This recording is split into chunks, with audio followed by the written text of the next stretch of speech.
Amén. Entonces estamos en el libro de Romanos todavía y seguimos hablando de este tema que hemos titulado A los que aman a Dios. Y como introducción, la semana pasada, ¿cierto? Estuvimos profundizando los versículos 28 y 29 de nuestra lectura bíblica. Yo sé que la mayoría, bueno, algunos no estuvieron la semana pasada, pero los versículos 28 y 29 de Romanos que leímos nos enseñaron algunas cosas fundamentales para nuestra vida cristiana. Y también comenzamos con una pregunta que íbamos a responder en el transcurso del sermón. Y es una pregunta que surgió del primer versículo que nosotros leímos, que es el verso 28, que lo voy a pedir a la hermana Sonia que lo pueda volver a leer. Y sabemos que a los que aman a Dios todas las cosas le ayudan a bien, esto es, a los que conforme a su propósito son llamados. Y de aquí surgió una pregunta de este texto. ¿Cómo es posible que alguien llegue a amar a Dios? Porque para entender la frase que dice que a los que aman a Dios todas las cosas les ayudan a bien, primero tenemos que entender el propósito de Dios. Entonces primero hay que resolver cómo alguien puede amar a Dios de verdad para recién saber cómo todas las cosas les ayudan a bien. Primero había que resolver ese tema. Y en la respuesta a esta pregunta comenzamos a agregar algunas cosas que nos ayudan a responder esa pregunta. Y dijimos que los que aman a Dios son aquellos que han sido llamados por el propósito de Dios a ser de Jesucristo y a ser santos, según el versículo 28.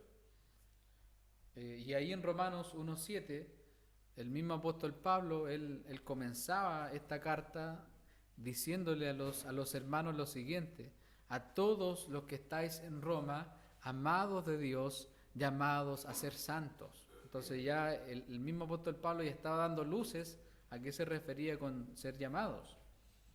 Otra cosa que nos enseñó el verso 29, nos enseñó dos cosas importantes el verso 29. Los que aman a Dios son aquellos que fueron y son conocidos por Dios. Es decir, con los que Dios tuvo una relación de amor antes de la creación y antes de que ellos nacieran. 1 Corintios 8:3 nos decía: pero si alguno ama a Dios, es conocido por Él. Pero si alguno ama a Dios, es conocido por Él. ¿Qué otra cosa vimos del verso 29 que nos ayudaba, cierto, a responder esta pregunta? Los que aman a Dios lo aman porque Dios los eligió, no por algo bueno en ellos, sino que el mismo Dios preparó un cordero para que ellos llegaran a amar a Dios. ¿Quién se acuerda la frase que el Señor les dice a los discípulos cuando el Señor le estaba hablando acerca de la vid verdadera? El Señor les dice: no me elegisteis vosotros a mí, sino que yo los elegí a ustedes. Juan 15:16. Y aunque con estos tres cosas que aprendimos ya pudiéramos llegar a una conclusión acerca de quiénes son los que aman a Dios y por qué todas las cosas les ayudan a bien, el verso 30 nos va a volar la cabeza y vamos a llegar a comprender con mucha más profundidad el propósito del Señor, y también nos va a permitir llegar de una vez por todas a la conclusión de nuestra gran pregunta que nos hemos propuesto al inicio. ¿Y qué nos dice el verso 30? ¿Quién lo puede leer? Por favor. Que a los que predestinó, a estos también llamó, y a los que llamó, a estos también justificó, y a los que justificó, a estos también glorificó. ¿Quién había leído antes este versículo? Yo creo que todos lo hemos leído en algún momento. Y generalmente cuando hay un versículo que es difícil, ¿qué hacemos? Nos alejamos del versículo, ¿cierto? Lo pasamos rapidito. Y antes de ahondar, hermanos, en nuestros puntos de hoy, quiero que observemos un poco el texto. Quiero que lo veamos, que nos detengamos ahí, que nos quedemos ahí un ratito. Y primero, si ustedes se dan cuenta, hay varios verbos, ¿cierto? Hay tres verbos en realidad, que es predestinó, llamó y justificó y glorificó. Son 4 verbos que están ahí. ¿En qué tiempo están esos verbos? ¿Pasado, presente o futuro? Pasado, ¿cierto? Pasado, algo que ya ocurrió, ¿cierto? Está hablando de cosas que ocurrieron. Predestinó, llamó, justificó y glorificó. Eso está todo en pasado. Lo curioso, hermanos, y aquí yo les cuento un dato freak, por así decirlo. Lo curioso es que en el griego todos estos verbos están en otro tiempo que en el español no existe. Están en aoristo activo. Ese es un tiempo que existe solamente en el griego, que en el español no existe. Es un tiempo que no existe en nuestro español, pero si tuviéramos que definir este tiempo y qué es lo que hace, podríamos decir que aoristo lo que hace es mirar a una acción entera como algo que sencillamente ya pasó, sin distinguir pasos en su progreso. Este tiempo aoristo no está preocupado del progreso, de lo que pasó, de todos los años que quizás pudieron pasar en ese proceso, sino que este tiempo está orientado a ver algo, una acción que ya terminó, que ya concluyó. Y esto tiene sentido, ¿por qué? Porque para Dios todos estos verbos, todas estas acciones ya sucedieron. Esto ya pasó para Dios. Incluso antes de que hubiera día, el propósito del Señor ya estaba completado. Piensa en un carpintero en su taller. Mientras está haciendo un mueble o algo, el taller, ¿cómo está? Está sucio, ¿cierto? Con aserrín, olor a pegamento, con la fría, quizás restos de madera por ahí, taquitos, esos que venden. Eso es lo que vemos nosotros mientras estamos aquí en esta tierra. Vemos el proceso en nuestra vida, ¿cierto? Quizás cuántos años más nos quedan o cuántos días nos quedan de proceso. Pero Dios ya nos ve completados, hermano. Y Él nos ayuda mientras estamos en el taller viendo todo, ¿cierto? Esta polvadera, este aserrín. Pero hermanos, Él ya nos ve como piezas completas por su propósito. Por eso que todos estos verbos están en pasado. Porque para el Señor ya estamos glorificados, ya somos como ángeles del cielo. ¿Y qué significa todo esto? Ahora lo vamos a profundizar. Y ahora vamos a ir a los puntos que tenemos hoy día. Y el tercer punto de nuestra predicación es: y a los que predestinó, a estos también llamó. Aquí Pablo lo que hace es reiterar lo que nos habló en el verso 29 acerca de la predestinación. Y en el verso 28 sobre el llamado, es decir, junta estas dos ideas, los llamados y la predestinación. Recordemos, hermanos, que aquí el apóstol no está hablando del llamado general que el Señor hace a todos a venir a Él. ¿Cómo fue que dijo el Señor? Muchos son los llamados y pocos. Entonces ahí Jesús está hablando del llamado general, de la invitación. Vengan todos. Y de esos todos solo quedan los escogidos. Aquí lo que el Señor, ¿cierto?, habla es el llamado específico a los que son de su pueblo. Y aquí este primer punto lo deja en claro. Un predestinado, un elegido, es un llamado de Dios. Y vemos una especie de secuencia en el propósito de Dios. Los que aman a Dios, ¿cierto?, son aquellos que Dios predestinó y a quienes también llamó. Es una secuencia que uno está viendo en este verso 30. De aquí vamos agregando cosas, ¿cierto?, a la respuesta de nuestra interrogante, pero podemos agregar más cosas al llamado que Dios nos hace. ¿Y qué podemos decir de este llamado que el Señor hace a sus hijos? El llamado de Dios no es algo que se pueda rechazar. Cuando Dios llama a sus escogidos, no les hace una invitación como un niño invitando a un cumpleaños, o como alguien invitando a uno de esos eventos a los que nadie va. Muchos ven a Dios como un caballero que está tocando la puerta, pidiéndonos permiso, postrándose ante nosotros para aceptarle. ¿Ha visto esas imágenes en Facebook? Un Jesús tímido ahí tocando la puerta. Esas imágenes son aborrecibles. Eso no es así. El llamado de Dios no tiene nada que ver con eso. Si Él escogió a alguien antes de la fundación del mundo, Él también lo va a llamar con un llamamiento especial. Y Dios también hace la obra para que nosotros respondamos a ese llamado. Y vamos a ver algunos ejemplos prácticos. Hechos, capítulo 9, acompáñenme ahí a Hechos. Y no quite su dedo ahí de Romanos. Hechos 9 está al ladito, está antes de Romanos. Hechos capítulo 9.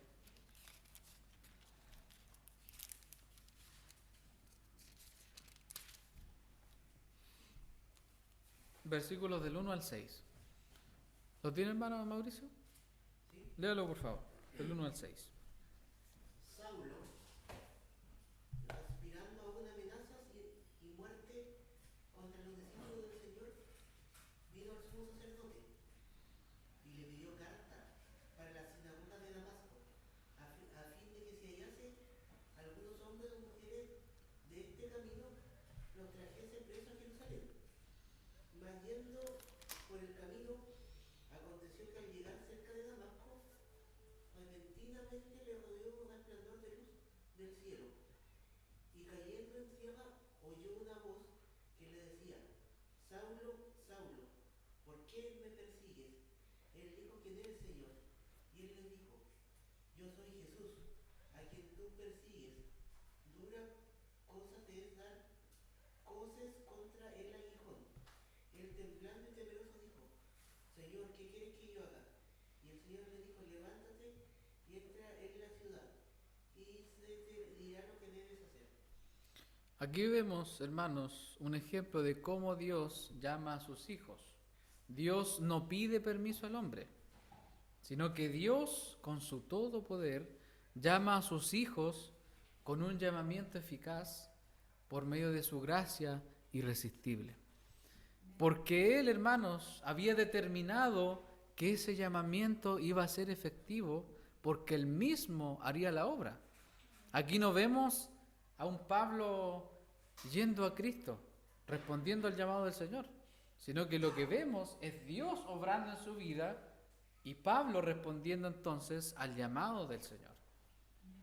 Nunca nunca hay una iniciativa en el pecador. Eso no existe. Cuando la persona escucha el llamado de Dios, es Dios quien toma la iniciativa. Es Dios quien hace la obra para que esa persona responda al llamado de Dios. Por eso, hermanos, es que Él ve su propósito completo porque Él mismo lo hizo. Veamos otro ejemplo. Miren, vamos a Mateo. Mateo capítulo 4. Mateo capítulo 4, versículos del 18 al 20.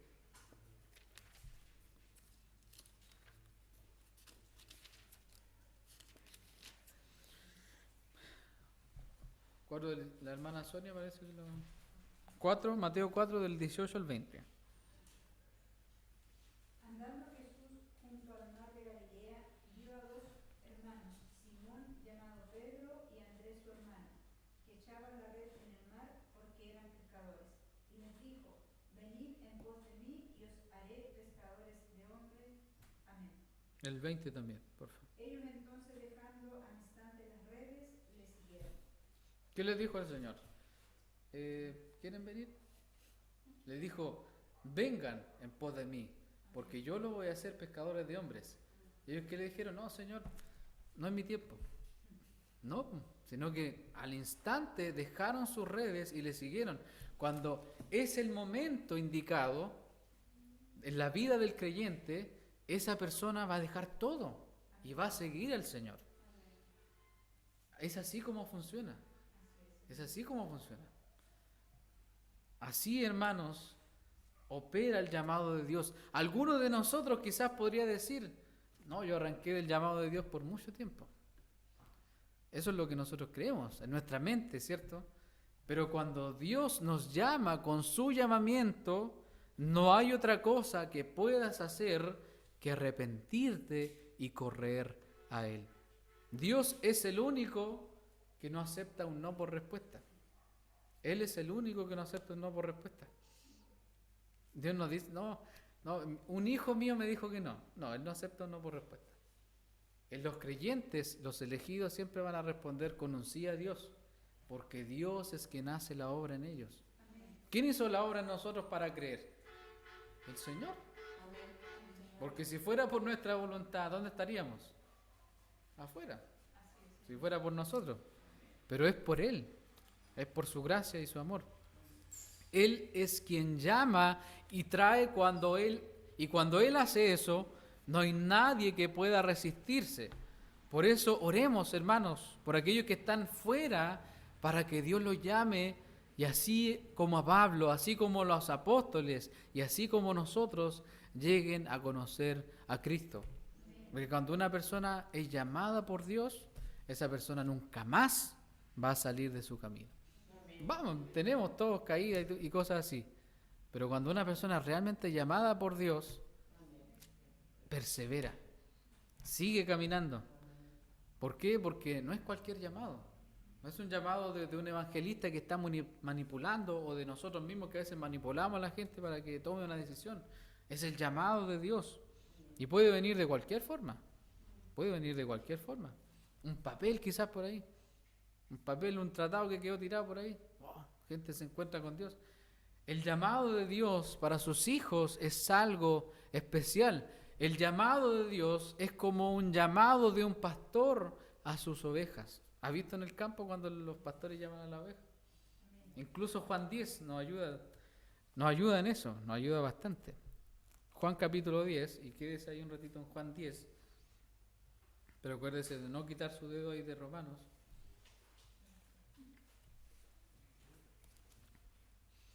Juan capítulo 10, del 1 al 5, y si la hermana Joana lo tiene, que lo lea, por favor.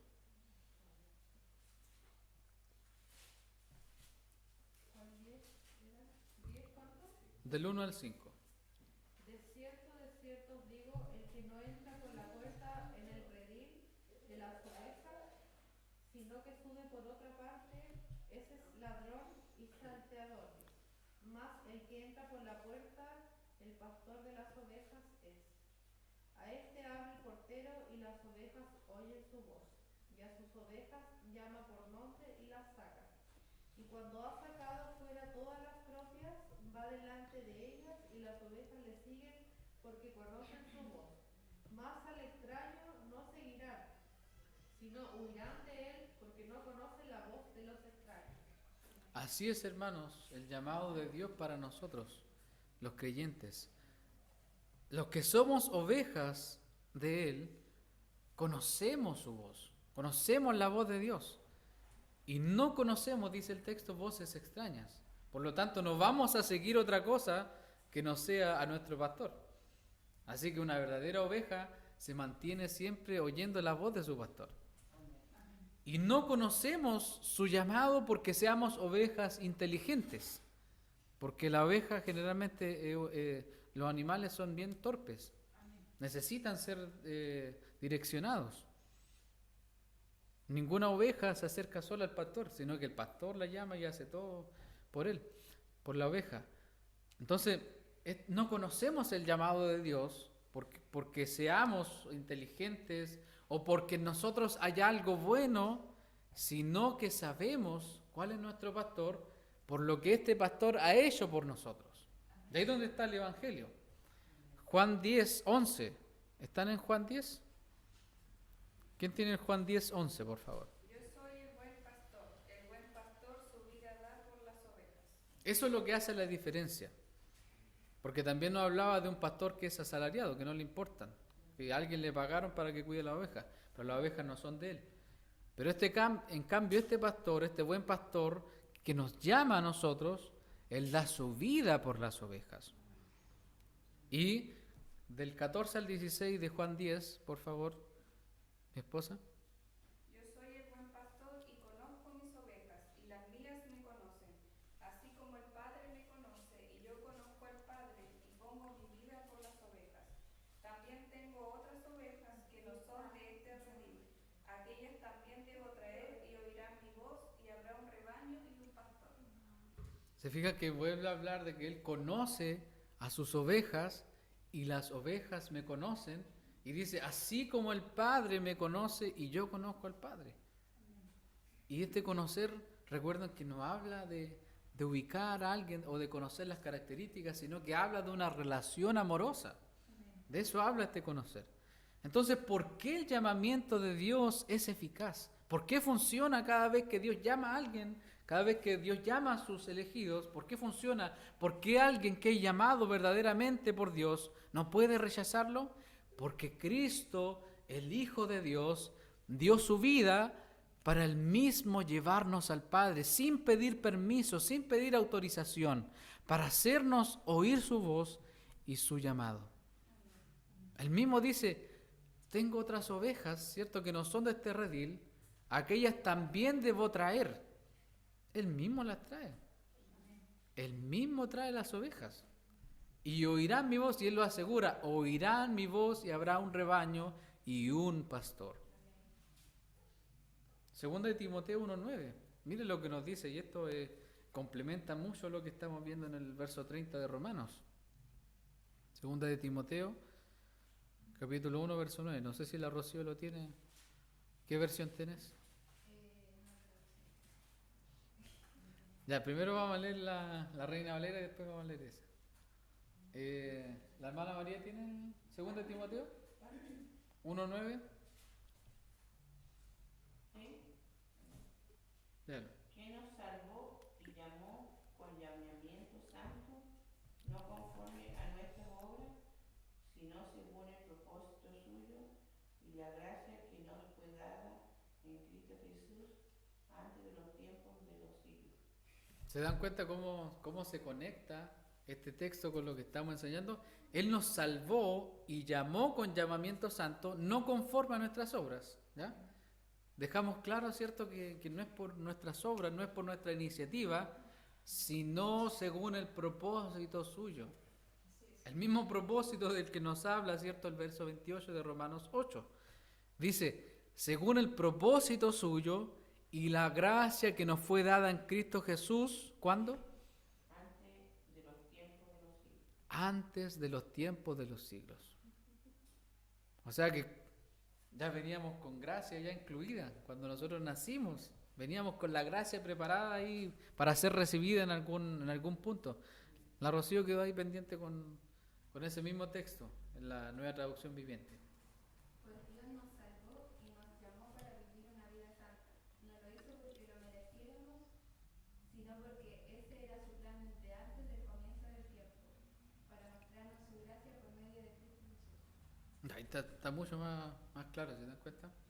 Este verso, hermanos, nos muestra el llamamiento del Señor para nuestras vidas. Él nos llamó según su propósito y gracia que se nos dio antes de la creación, antes del principio de todas las cosas. El Padre ya nos había amado, el Padre ya nos había elegido para ser llamados y Él preparó este buen pastor para que su propósito se cumpliera. Hermanos, sin Cristo el propósito de Dios no tendría ningún sentido. No sería un propósito firme, no se cumpliría. Pero la obra de Cristo permite que seamos llamados de manera irresistible. Quiero que el hermano Apocalipsis 17:14 y el hermano Javier que tenga preparado Isaías 43:7. Sí.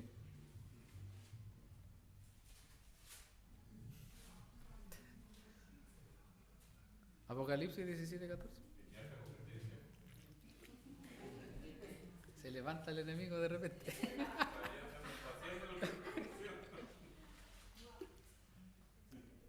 Ya, Apocalipsis 17:14. Léalo nomás. ¿Sí? Pelearán contra el Cordero y el Cordero los vencerá. Porque el Señor de señores y Rey de reyes, y los que están con él son llamados y elegidos y fieles. Ahí está, ¿cierto? La clave. Somos llamados, elegidos y somos fieles. Aunque por nuestras obras no somos fieles, pero el Señor nos llama fieles. ¿Por qué? Por la obra de Cristo. Amén. Por eso es que somos llamados y elegidos y fieles. Y el hermano Javier tiene Isaías 43:7, ¿cierto?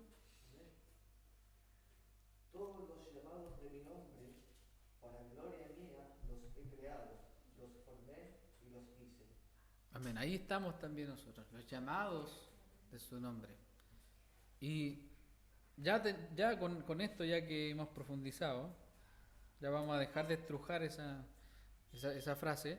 Ya con eso ya podemos agregar algo más a lo que ya hemos visto. Los que aman a Dios son aquellos que han sido escogidos y llamados de manera irresistible por la gracia y la obra de Cristo en la cruz. Y ahora tenemos nuestra segunda frase del versículo 30. Y a los que llamó, a estos también justificó. En este punto Pablo no está hablando de algo nuevo, porque toda la carta de Romanos nos habla acerca de la justificación. Podríamos ahondar más en la justificación, pero ya hay un sermón completo sobre eso, que se llama Resultados de la Justificación, que está también ahí en YouTube, si quiere profundizar eso. Solamente quiero seguir aportando a la respuesta a nuestra interrogante, y esta secuencia nos ayuda mucho. Podríamos decir entonces, a los que Dios escogió, los llamó irresistiblemente, y a aquellos que llamó, los justificó, los puso en la relación correcta con Dios. Y hay dos versos claves en Romanos para entender la justificación, y a modo de repaso también los vamos a leer. Romanos 1:17.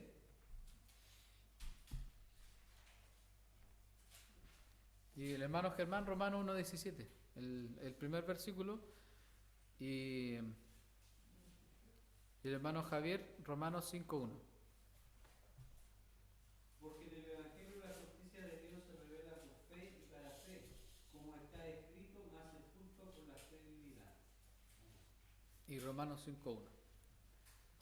Justificados pues por la fe, tenemos paz para con Dios por medio de nuestro Señor Jesucristo. Amén. Esto nos enseña, hermanos, que al momento de ser llamados por Dios, por medio de su Evangelio, Él nos da la fe, nos da el don de la fe, y es así, hermanos, como llegamos a ser justos delante de Dios. ¿Se acuerdan que en la primera parte de la predicación preguntamos cómo alguien que hace lo malo puede llegar a amar a Dios? ¿Cómo alguien que piensa continuamente en el mal puede llegar a amar a Dios? Y aquí hay más claridad. Sin la justificación no podríamos amar a Dios. Es por eso que el propósito de Dios es perfecto. Porque si le quitamos alguna de estas cosas, ya sea la predestinación, el llamado, la justificación, la glorificación, si quitamos algo de esto, no tendría sentido el plan de Dios. Pero ahora que Dios nos ha dado fe, podemos amar a Dios. ¿Qué dice el versículo? Sin fe es imposible agradar a Dios. Sin fe es imposible amar a Dios. Si el Señor no nos da la fe al momento de ser llamados, no podemos amarlo, porque seguiríamos siendo sus enemigos, seguiríamos siendo injustos. Y vamos a Efesios, mire, vamos a Efesios 1:13.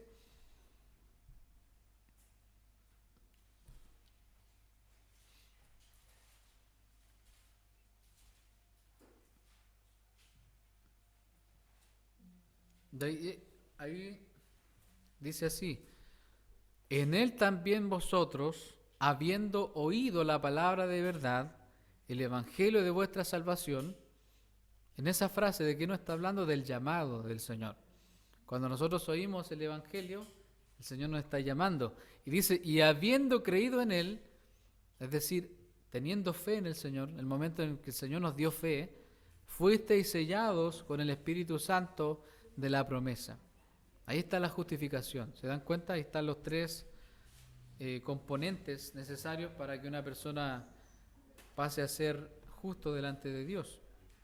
Entonces, esto nos permite ver que Dios llama a sus escogidos, les da la fe, y cuando hace eso, los convierte en su pueblo. Es por eso que de principio a fin, hermanos, la obra es de Dios. No hay mérito en nosotros. Si podemos amar a Dios, es porque Él ha hecho una obra tan completa y perfecta que nada se le escapa. Él envió a su Hijo a morir para que su propósito sea perfecto en nosotros, y nada puede salir mal en su plan, absolutamente nada. Por esto agregamos, los que aman a Dios son aquellos a quienes Dios ha dado fe para que sean sus amigos gracias a la obra de Cristo en la cruz. Antes éramos sus enemigos. Antes estábamos enemistados con Dios. Dios estaba enojado con nosotros, pero ahora somos sus amigos. Él ya quitó la ira que estaba sobre nuestras cabezas. Y el último punto, y a los que justificó, a estos también glorificó. Aquí Pablo sigue hablando de algo que mencionó antes en Romanos 8:18. ¿Se acuerda que hicimos dos predicaciones acerca de la gloria futura? Y aquí nos muestra la última parte de esta secuencia. ¿Y qué podemos decir? A los que Dios les dio fe y los hizo sus amigos, a estos también los glorificó. A esto nos referíamos, hermanos, con que en la mente de Dios, Él ya ve su obra completada. Mientras que nosotros vemos nuestras luchas, pruebas y tentaciones en este mundo, y que en un futuro veremos su gloria, ¿cierto? Que nosotros estamos ahí, estamos cada día, ¿cierto?, siendo probados, con luchas, con pruebas, enfermedades, pasando las penas, ¿cierto?, de este mundo. Pero está la esperanza viva, ¿cierto?, de que veremos su gloria. Pero el Señor ya nos ve glorificados en su presencia. Y hermanos, la glorificación es la guinda de la torta para los creyentes, la culminación de nuestra peregrinación, el fin de los sufrimientos, el término del dolor y los llantos. Pero hermanos, la glorificación va más allá que simplemente pasar a un estado de no sufrir más o a un estado de reposo eterno. Porque muchos de nosotros queremos llegar a eso para no sufrir más las cosas de este mundo, pero va mucho más allá que eso. Sin considerar esto, hermanos, no podemos entender la primera frase del verso 28, porque ni siquiera hemos llegado a responder eso. ¿Y qué nos dice la primera frase del verso 28? Y sabemos que a los que aman a Dios, todas las cosas les ayudan a bien. Y aquí agregamos la última verdad a lo que ya hemos dicho. Los que aman a Dios son aquellos a quienes Dios glorificará. Hermano, con todo esto ya sabemos quiénes son los que aman a Dios. Y ya sabemos que es posible que pecadores como nosotros lleguen a amar a Dios por la pura gracia del Evangelio. Y ponga atención a esto, resumiendo todos los puntos que vimos.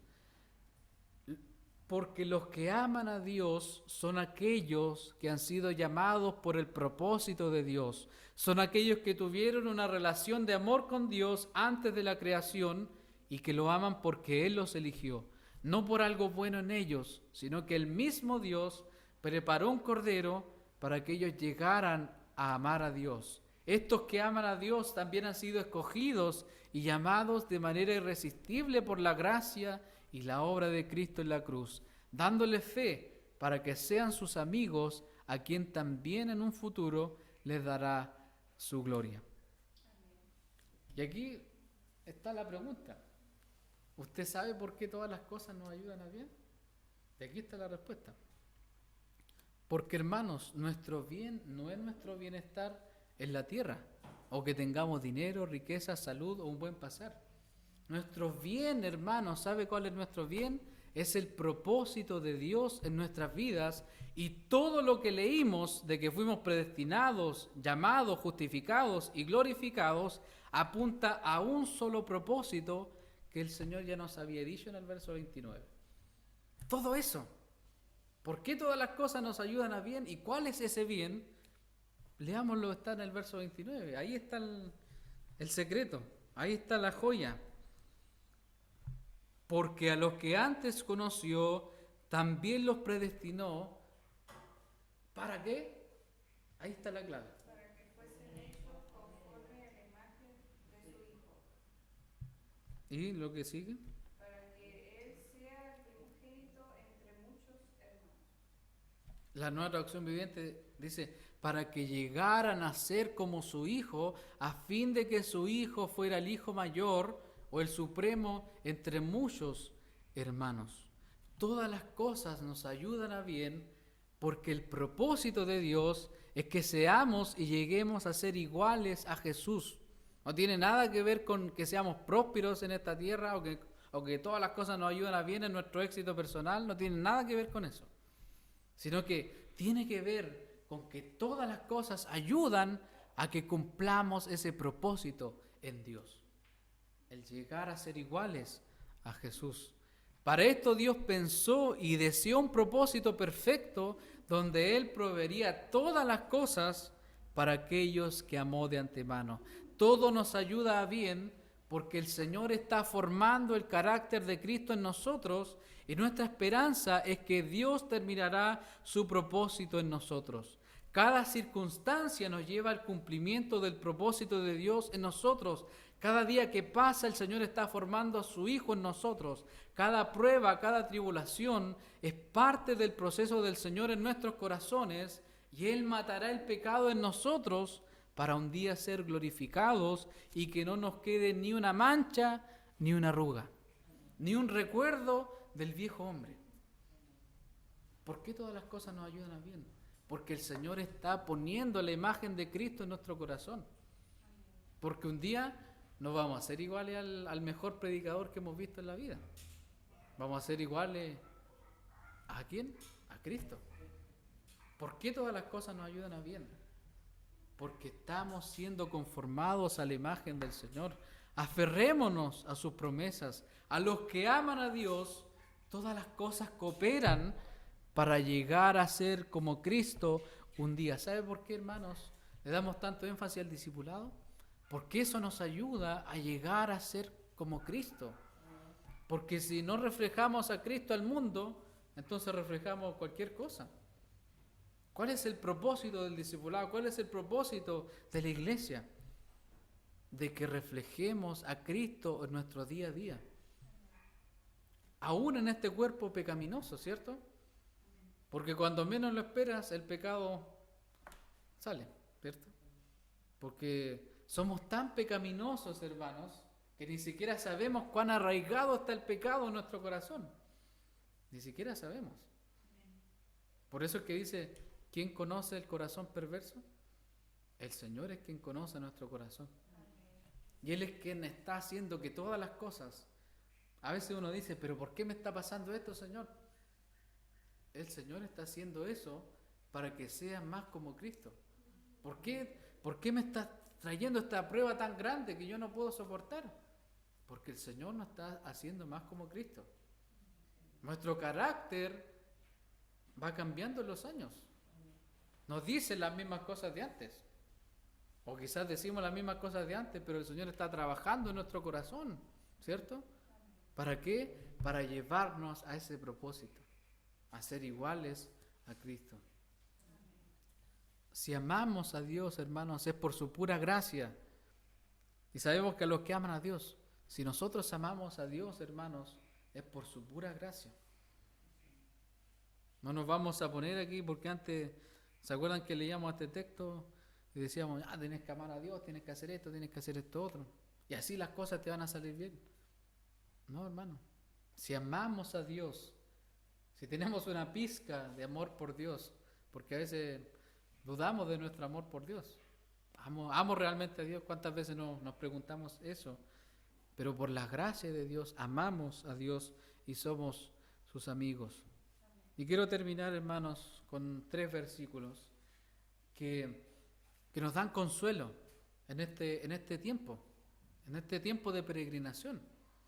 Porque estamos luchando ahí, los pensamientos, pecamos contra el Señor. De nuevo te fallé, Señor. De nuevo hice esto que no quería hacer hace tanto tiempo. Así somos. El pecado siempre está ahí, hermanos. El pecado es como esa persona que se tomó la casa y no podemos echarla. Es así el pecado. Es un inquilino que está ahí que no podemos echar. Solamente va a salir cuando el Señor nos transforme y tengamos un nuevo cuerpo. Mi esposa 1 Corintios 13:12. La hermana Sonia, Juan 10, 27 al 28. Y la hermana María, 1 Juan 3:2. En ese mismo orden. Ahora vemos por espejo oscuramente, mas entonces veremos cara a cara. Ahora conozco en parte, pero entonces conoceré como fui conocido. 1 Juan 3:2.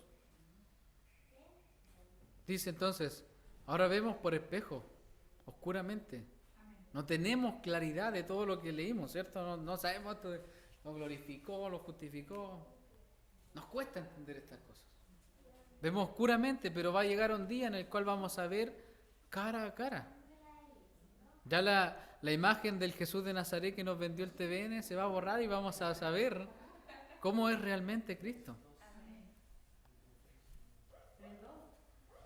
Sí, 1 Juan 3:2. Entonces, ahí en ese momento recién vamos a conocer cómo fuimos conocidos, cómo fuimos amados antes de la eternidad. Juan 10, 27 al 28. ¿Qué nos dice Juan 10? Mis ovejas oyen mi voz y yo las conozco y me siguen. Y yo les doy vida eterna y no perecerán jamás.